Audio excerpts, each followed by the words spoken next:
সুন্নাহকে যদি আমরা জিজ্ঞেস করি, বিশ্বনবী রেখে যাওয়া সুন্নাতে যদি আমরা একটু তালাশ করি, একটু স্ক্যানিং করি, একটু চোখ গোলাই, তাহলে সুন্নাহ আমাদেরকে বলে বেশি বেশি নফল ইবাদত করো আর আল্লাহর নৈকট্য হাসিল করো।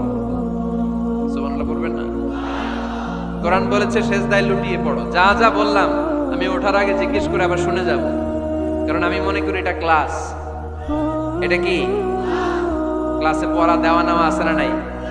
এতক্ষণ পড়ানোর পরে জিজ্ঞেস করার দরকার আছে না নাই? কোরআন বলছে কি আর সুন্নাহ কি বলে? নফল ইবাদত। আওয়াজ করে বলতে হবে সুন্নাহ কি বলে? বুখারীর বর্ণনা, আল্লাহর হাবিব সাল্লাল্লাহু আলাইহি ওয়াসাল্লাম বলেন, মা ইয়াজালু আবদি ইয়াতাকাররাবু ইলাইয়া বিন নওয়াফিল। বান্দা যত বেশি নফল ইবাদত করতে থাকে, করতে করতে করতে করতে বান্দা আমার কাছের নৈকট্য প্রাপ্ত বান্দা হয়ে যায়।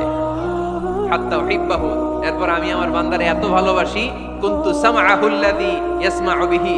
বান্দা যখন শুনে সে তার নিজের কান দিয়ে শুনে না, আমি আল্লাহর কানে শুনে। কুনতু বাসরাহুল্লাযী ইউবসিরু বিহি। বান্দা যখন দেখে নিজের চোখে দেখে না, আমি আল্লাহর চোখে দেখে। ওয়া ইয়াদাহুল্লাতী ইয়াবতিশু বিহা। বান্দা যখন কিছু ধরে বান্দার হাতে ধরে না, আমি আল্লাহর হাতে ধরে। ওয়া রিজলাহুল্লাতী ইয়ামশি বিহা। বান্দা যখন হেঁটে যায় ওর নিজের পায়ে হাঁটে না, কেমন যেন আমি আল্লাহর পায়ে হাঁটে। আওয়াজ করে বলতে হবে আল্লাহু আকবার। মানে আল্লাহ বুঝাতে চাইলেন আমি তখন তার কান হয়ে যাই, আমি তখন তার চোখ হয়ে যাই, আমি তখন তার হাত হয়ে যাই, আমি তখন তার পা হয়ে যাই। আমার আর তার মাঝে আর কোনো ফারাক থাকে না, সে আমার একেবারে নিকটে চলে আসে। আওয়াজ করে পড়েন সুবহানাল্লাহ। তাহলে বান্দা যখন নফল ইবাদত করে তখন বান্দার হাত আর বান্দার হাত থাকে না, ওইখানে আল্লাহর হাত যুক্ত হয়ে যায়। বান্দার পা থাকে না, সেখানে আল্লাহর পা যুক্ত হয়ে যায়। বান্দা যখন দেখে নিজ চোখে দেখে না, আল্লাহর দৃষ্টিশক্তি সেখানে যুক্ত হয়ে যায়। চিল্লায় বলেন ঠিক কি না? এজন্য নফল ইবাদত করতে রাজি আছেন তো? সুনানে তিরমিজির বর্ণনায় আল্লাহর হাবিব সাল্লাল্লাহু আলাইহি ওয়াসাল্লাম বললেন, হাদিসে কুদসি কিয়ামতের দিন বান্দার যখন ফরজে ঘাটতি হবে, কিসে ঘাটতি হবে? ফরজে। আল্লাহ পাক বলবেন, উনজুরু হাল্লি আবদি মিন তাতাওয়ু। ও ফেরেশতারা দেখো তো আমার বান্দা নফল করছে কিনা। ফরজে যেহেতু তার ঘাটতি, দেখো তো আমার বান্দার কোনো নফল ইবাদত আছে কিনা। ফেরেশতারা বলবে আছে। আল্লাহ বলবেন তাহলে ফরজগুলার যেহেতু ঘাটতি, নফল থেকে কিছু এনে ফরজে বসাই দিয়ে ওগুলোর ফরজ বানায় দাও। এজন্য নফল ইবাদতের দরকার আছে না নাই? ফরজ তো করাই লাগবে, এটা কম্পালসারি, এটার মাফ নাই, এটা অব্লিগেটরি। নফল করে আল্লাহর কাছে যাওয়া যায়। নফল হচ্ছে ওভারটাইম। নফল ইবাদত কেমন? আওয়াজ করে বলেন। তাহলে কোরআনের আলোকে আমরা জানলাম যে আল্লাহর কাছে যেতে হলে কি করতে হয়? সেজদা দিতে হয়। আর সুন্নাহর আলোকে আমরা জানলাম আল্লাহর কাছে যেতে হলে কি করার মাধ্যমে কাছে যেতে হয়? আওয়াজ করে বলেন। নফল ইবাদত করতে রাজি আছেন সবাই? সবচাইতে শ্রেষ্ঠ নফল ইবাদত হচ্ছে কোরআনের তেলাওয়াত, ঠিক কি না? আল্লাহর হাবিব সাল্লাল্লাহু আলাইহি ওয়াসাল্লাম বললেন, নফল ইবাদতের মাধ্যমে আল্লাহর কাছে যেতে চাও, নৈকট্যপ্রাপ্ত বান্দা হতে চাও, আফদলুল ইবাদাতি তিলাওয়াতুল কোরআন। সবচাইতে যত নফল ইবাদতের লিস্ট হতে পারে, এই লিস্টে র্যাঙ্কিং এ 1 নাম্বার থাকবে কোরআনের তেলাওয়াত।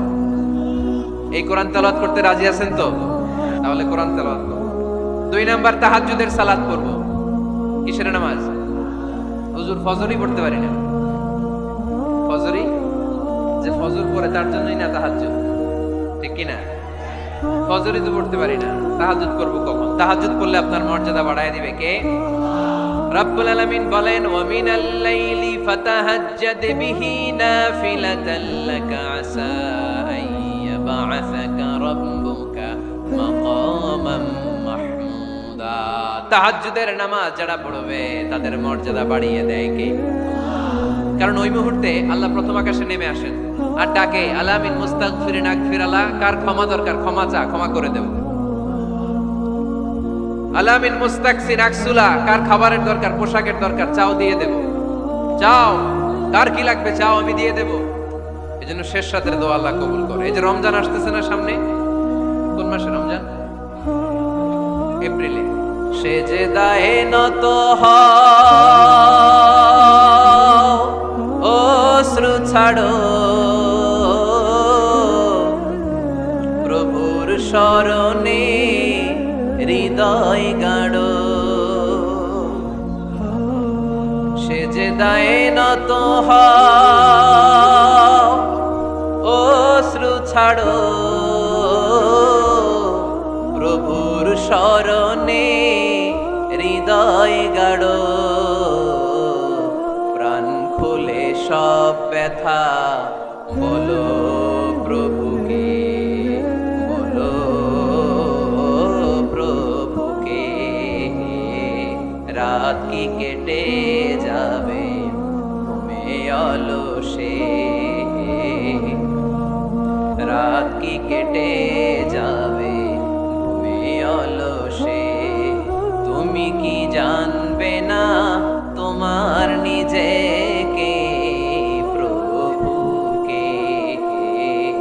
রাত কি কেটে যাবে ঘুমে অলসে, ঠিক কিনা? ঘুমে অলসে আমাদের রাত কেটে যায়, সেজদা দেওয়ার সময় নাই। কখন প্রভুর দরবারে হাজিরা দেব, কখন সেজদা দেব? আল্লাহর হাবিব সাল্লাল্লাহু আলাইহি ওয়াসাল্লাম বললেন, আকরাবু মা ইয়াকুনুল আবদু মির রাব্বিহি ওয়া হুয়া সাজিদ ফাকসিরু ফীহি দুআ। তোমরা যখন সেজদায় লুটিয়ে পড়ো তখন তোমরা আল্লাহর সবচাইতে কাছে চলে যাও, এজন্য ওই সময় বেশি বেশি আল্লাহর কাছে চেয়ে নাও। সুবহানাল্লাহ পড়েন।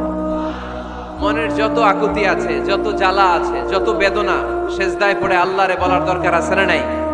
কারণ কেউ যেটা শোনে না, শোনে কে? পরীক্ষায় ভালো করতে চান, সেজদায় লুটিয়ে পড়ে আল্লাহরে বলেন। নেককার স্ত্রী চান, সেজদায় পড়ে আল্লাহরে বলেন। নেককার সন্তান চান, সেজদায় লুটিয়ে পড়ে আল্লাহরে বলেন। বিসিএস পরীক্ষায় টিকতে চান, সেজদায় লুটিয়ে পড়ে আল্লাহকে বলেন। পাসপোর্ট দিয়ে রেখেছেন, ভিসা হয় না, সেজদায় লুটিয়ে পড়ে আল্লাহরে বলেন। মনের যত জ্বালা, যত যন্ত্রণা, যত আকুতি, যত হাহাকার, সেজদায় লুটিয়ে পড়ে আল্লাহরে বলেন। কারণ আল্লাহর দরবার এমন দরবার, এই দরবার থেকে কেউ কোনোদিন খালি হাতে ফিরে না। চিল্লায় বলেন ঠিক কিনা? কেউ ফিরে না খালি হাতে, আল্লাহরে তোর দরবারে দে, তাই না? পড়েন সবাই, কেউ ফিরে না। আকরাবু মা ইয়াকুনুল আবদু মির রাব্বিহি ওয়া হুয়া সাজিদ।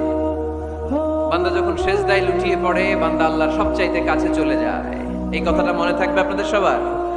আমরা কখন আল্লাহর সবচেয়ে কাছে যাই?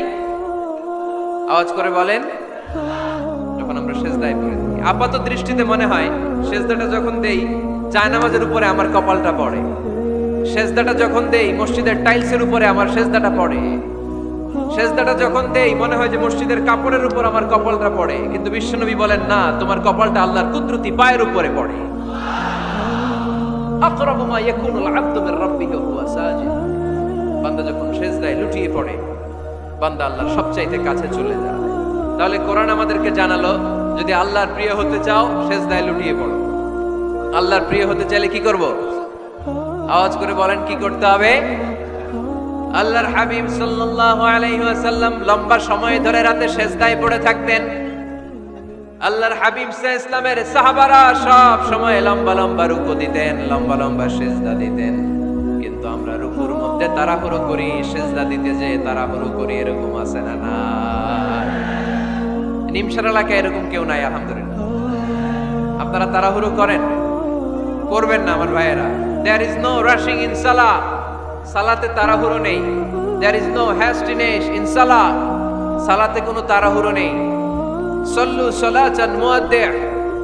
এমন ভাবে নামাজে দাঁড়াবেন মনে করবেন এটাই হতে পারে আমার জীবনের শেষ নামাজ, ঠিক কি না? Perform the salah as if this is your last and final prayer. এমন ভাবে মুসল্লায় দাঁড়ান মনে করেন এটাই হতে পারে জীবনের শেষ নামাজ। This is my last chance. এখন বাজে 3:30। কেউ যদি বলে আসরের যে নামাজটা পড়বেন এটাই আপনার জীবনের শেষ নামাজ, ওই নামাজ আপনি তাড়াহুড়া করবেন? কথা বলেন। আরে কাঁদতে কাঁদতে আপনি শেষ। এত সুন্দর ওযু বানাবেন, এত সুন্দর আতর মেখে জায়নামাজ বিছিয়ে পাঞ্জাবিটা পরে আপনি নামাজে দাঁড়াবেন। রুকুতে কি সুন্দর রুকু করবেন, লম্বা সময় সেজদা করে চোখের পানি দিয়ে তো সেদিন আপনার জায়নামাজ আপনি ভিজিয়ে দিবেন, ঠিক কি না? কেন এমনটা করবেন? কারণ আপনি জেনে গিয়েছেন এটাই আমার শেষ নামাজ, তাই না? তো প্রতিটা নামাজের সময় এই জিনিসটা ভাবলে সমস্যা কোথায়? আমরা যে আরো আধা ঘন্টা এখানকার সবাই বেঁচে থাকবো কোনো গ্যারান্টি আছে? আরো 10 মিনিট হায়াত পাবো, গ্যারান্টি? 5 মিনিট, 2 মিনিট, শ্বাস যেটা নিলাম, ব্রেথ ইন করলাম, এটার ব্রেথ আউট করতে পারবো, কোনো গ্যারান্টি আছে? তো প্রতিটা সালাতের মুসল্লায় যখন দাঁড়াই এই চিন্তাটা আমাদের মাথায় আসে না কেন যে এটাই আমার শেষ নামাজ? সল্লু সালাতান মুআদ্দিন। আমার প্রিয় কুমিল্লাবাসী ভাইয়েরা, যখনই নামাজে আমরা দাঁড়াবো আমরা ভাববো হতে পারে এটাই আমার জীবনের শেষ নামাজ, এটাই জীবনের, ভাবা যাবে?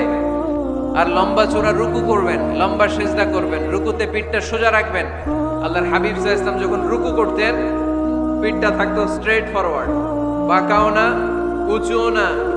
ওয়াকানা বাইনা যালিক। সাহাবারা বলতেন আল্লাহর হাবিব সাল্লাল্লাহু আলাইহি ওয়াসাল্লামের রুকুর পিঠের উপরে পানি ভর্তি কোনো গ্লাস রেখে দিলে গ্লাসটাও কাঁপবে না, পানিটাও পড়বে না। তার মানে বাঁকা ছিল পিঠ, তাই না? কি ছিল? সোজা।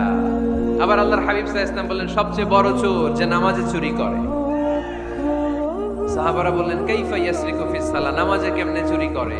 আল্লাহর হাবিব সাল্লাল্লাহু আলাইহি ওয়াসাল্লাম বললেন ইয়াসরিকু ফি রুকুইহি ওয়া সুজুদিহি, রুকু সিজদায় চুরি করে। এরকম নামাজ চোর আছে না নাই? রুকু থেকে সোজা হয়ে দাঁড়িয়ে কয়েক সেকেন্ড আপনি রিল্যাক্স করবেন।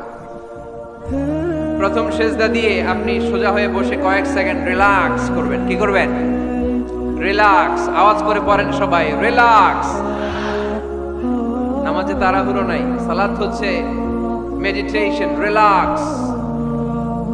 এক সিজদা দিয়ে বসে আপনি রিল্যাক্স করবেন ধীরস্থির ভাবে, এরপরে দ্বিতীয় সিজদায় যাবেন। অনেকে সিজদা প্রথমটা দিয়ে কোন রকম মাথাটা তুইলেই আবার সিজদায় দৌড় মারে, আছে না নাই? রুকু থেকে স্ট্রেট ফরওয়ার্ড দাঁড়ানোর কথা, দাঁড়িয়ে 1-2 সেকেন্ড রিল্যাক্স করার কথা, ওইটা না করে রুকু থেকে কোন রকম মাথা তুলেই আবার সিজদায় দৌড় মারে, এরকম ডাকাত আছে না নাই? এরাই সালাত চোর। আমরা যেন নামাজ চোরের খাতায় নিজেদের নাম না চলি, আমরা যেন বেশি বেশি আল্লাহর সিজদা দেই। তাহলে কোরআন আমাদেরকে জানালো আমরা যদি আল্লাহর কাছে যেতে চাই কি করতে হবে? বইলা গেছি, খাইয়া ফালাইছি? আওয়াজ করে বলেন কি করবেন? আল্লাহর হাবিব সাল্লাল্লাহু আলাইহি ওয়াসাল্লাম সব সময় লম্বা লম্বা সিজদায় পড়ে থাকতেন।